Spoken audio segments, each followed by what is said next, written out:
over to the electric chair, and we prayed together. And he said, Sister, I don't want you seeing it, because it could really scar you to see this. They would come pump 1,900 volts of electricity in his body.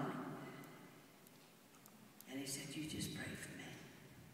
You just pray God holds up my legs. And I said, no, Pat.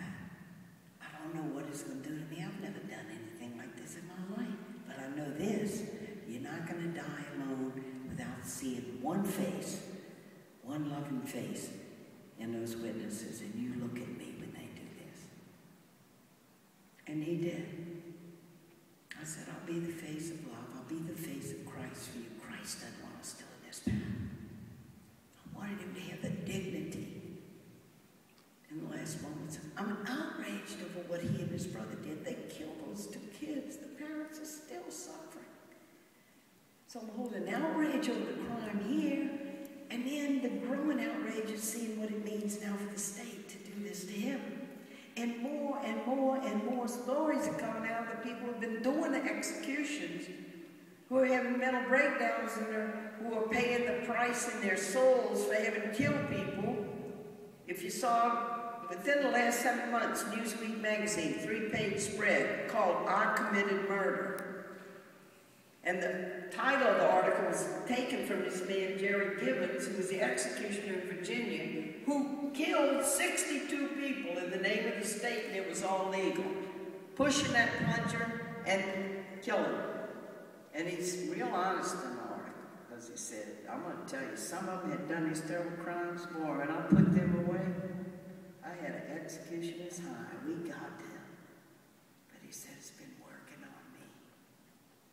They've been defenseless. I tell the story in Dead Man Walking of Felton Cootie, who was a supervisor on death row. And he was doing fine in his job at Angola, serving the trays and people on death row till they put him on the execution squad. Then everything got different. Because there he was. He wasn't even part of the strap-down crew. He was part of what his job was after they had been killed, to go in their cell and collect in a paper sack their toothbrush and their clothes and stuff to give to their family. And he said, I come home after these executions, and I just sit in my lazy board chair, and I can't sleep, and I can't eat. Sister, I can't do this job anymore. I'm going to have to quit. And he did. Do we ever think that when somebody's killed on that gurney over there in San Quentin, there's ordinary folks like us that are doing the killing for us? And could we do it? We got to push ourselves on this. We say, yeah, but look at that crime, they deserve to die. Could you do it? Could I be the one?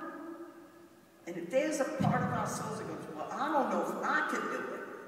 There's a part of our souls that have not said yes to the death penalty. And you know what my mission is?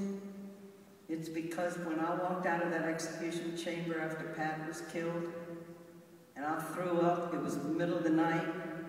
I'd never in my life seen anything where a person was put to death in front of my eyes. And somehow what the Supreme Court had said didn't mean anything. All the legalities of it didn't mean anything. The fact that the polls in Louisiana in 1984 said 87% of the people of Louisiana supported the death penalty didn't mean anything. Because I had watched with my own eyes what it means to kill a human being. I felt just the despair of it, the futility of it. And I threw up right outside the prison gates. And I remember thinking, the people are never going to see this. They're never going to be brought close to it. It's always going to be an abstraction. Yeah, look, they did a terrible crime. They'll hear all the arguments on politicians. But I had seen it. And my mission was born that night. I got to tell the story. I got to go. I got to start talking to people. I got to help them deal with the ambivalence and the outrage on the one hand about crime. I got to get the facts. I got to get the information. And that's what went into the book of Dead Man Walking. And Susan Sarandon made the movie of Dead Man Walking happen. She pestered Tim Robbins for 9 months till he broke down, probably for domestic tranquility, and read the nun's book. And we did the film, and all Hollywood studios turned turned it down flat saying, hey, Tim, you got no romantic element. You got a nun in this film. And their answer to make the film great was just, let's go spice it up now between a nun and a death row inmate. We're going to have us an Academy Award film.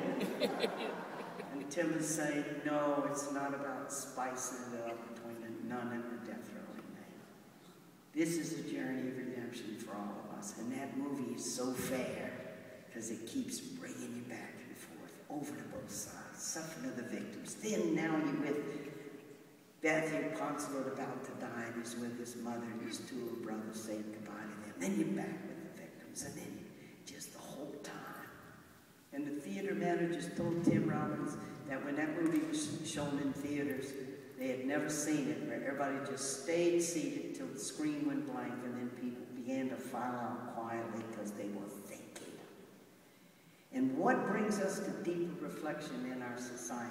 Art, education, spirituality.